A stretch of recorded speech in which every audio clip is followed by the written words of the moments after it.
maggawa ng kalooban ng Diyos. Amen? Huwag nating lalagyan ng kung ano-ano. Huwag nating tatambakan ng mga bagay na makaka-pollute o makakasira. Hello? Kung saan madidify. Huwag nating hahayaang madify yung templo. Hello?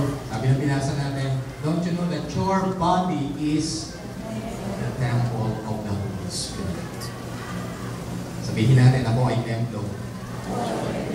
See? Tirahan. Templo. Kaya huwag nating sisirain yung katawan.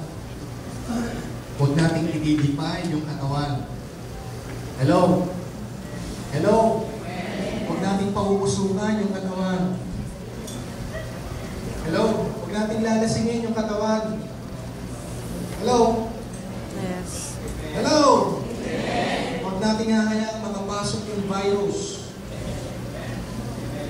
Dapat meron tayong sa computer, antivirus. Alam niyo ba kung ano ang matibay o pinaka-powerful na antivirus ng mga Kristiyano? Ha? Sabi ni David, I have hidden your word into my heart so that I might not sin against you. Ang Word of God ay siyang pinakamakapangyarihan, powerful antivirus sa ating mga Kristiyano. Amen? Amen? Sabi mo, ako ay templo. Honor God. Honor God in your body and in your spirit. So, 2 Timothy chapter 2, verse 19 to 23. Ano sabi ni Apostle Paul kay Timothy? Chapter 2, verse 19 to 23.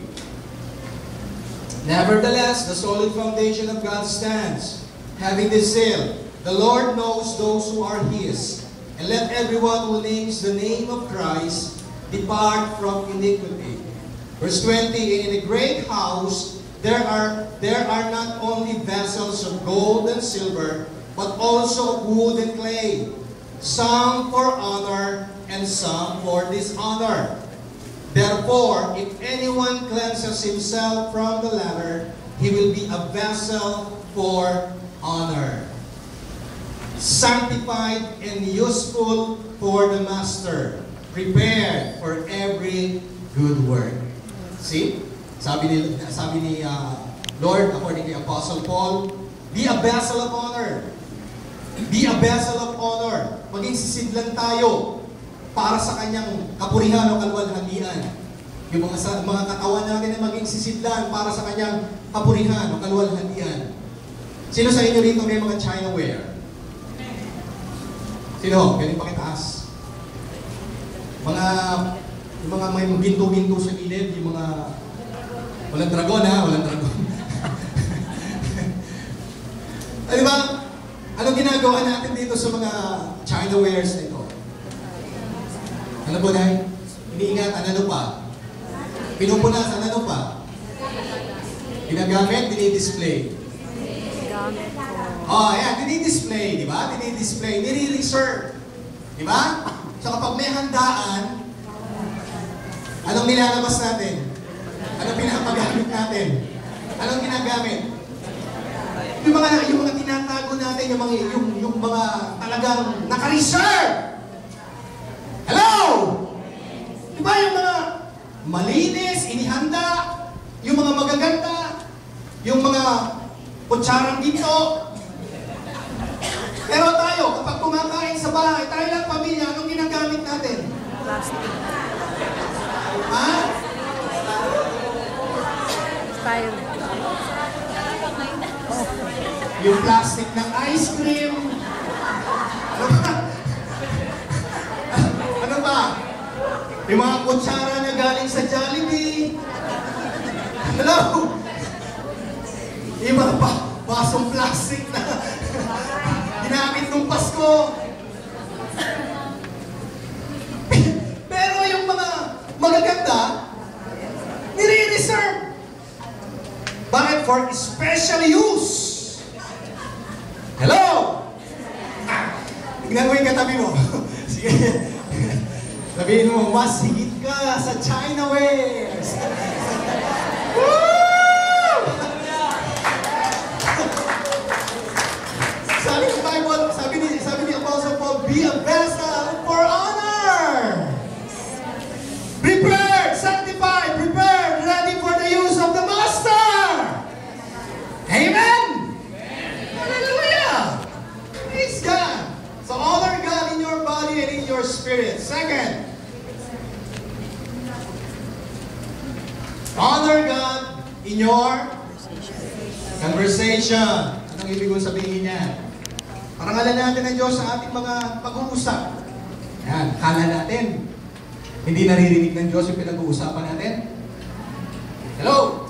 Pag magkakasama tayong barkada, pag magkakasama kayong grupo, anong pinag-uusapan niyo? Kala nyo hindi naririnig ng Lord yun?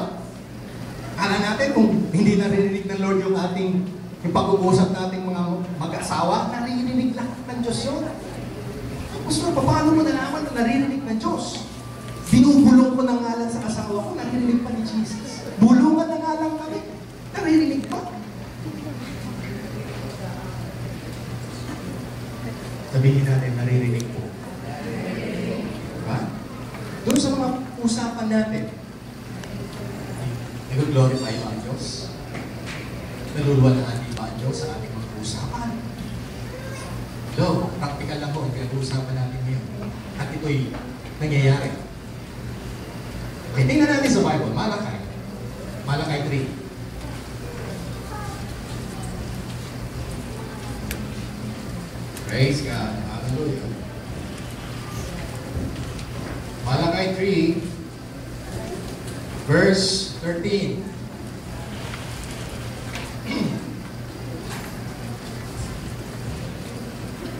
Verse 13. Your words have been harsh against me, says the Lord. Oh. Dito pala, ay diniretso na sila ng Lord. Yan, yung salita ninyo ay masyadong harsh. Sa Tagalog ang harsh. Hindi acceptable, ibang harsh masyado. Your words have been harsh against me, says the Lord. Yet you say, what have we spoken against you? Ito ang response ng Lord sa kanila. You have said it is useful to serve God. So what profit is it that we have kept His ordinance, and that we have walked as mourners before the Lord of hosts? So now we call the proud blessed, for those who do wickedness are raised up. They even tempt God and go free. Bakit? Kasi yung kanilang pinag-uusapan, nakala nila, hindi naririnig ng Diyos. Kaya sabi ng Lord sa kanya, masyadong masakit yung mga sinasabi ninyo. Akala ng Diyos, akala ng mga tao, hindi alam kung anong pinag-uusapan, hindi alam ng Diyos kung pinag-uusapan nila. Eh, sabi, inulit ng Diyos sa kanila. Bakit? Kasi yung mga tao dito, ng panahon na ito, hindi nila in-honor ang Diyos sa kanilang kalagitnaan. Meron silang templo. Pumupunta sila sa templo, nag-worship sila, pero yung kanilang mga salita ay nagiging harsh. Yung kanilang mga offerings ay nagiging unacceptable sa Diyos. Bakit? Ang nire-require ng Lord sa kanilang offering, the best offering. Anong ino-offer ng mga priest? Anong ino-offer ng mga tao? Binabribe sila ng mga priest. Okay na yung mag-offer kayo ng mga lumpo, ng mga payak, mga sakitin, okay na yan. Pero sabi ng Lord sa kanila, it's harsh. Your words have been harsh against me. Unacceptable sa Lord yun. Bakit? He is God. Kaya nga sa Malakay, hinahanap at dinidemand ng Lord sa kanila yung honor. Nasaan yung honor? Sa akin. Dahil ako, sinasabi nyo ako ang master, ako ang father, nasaan yung honor nyo sa akin? Ito naging disrespectful ang mga tao dito. Maging yung words nila, disrespectful sa harapan ng Diyos. Now, tingnan natin. Verse 16. Then those those who feared the Lord spoke to one another. Ito ang usapan ng mga taong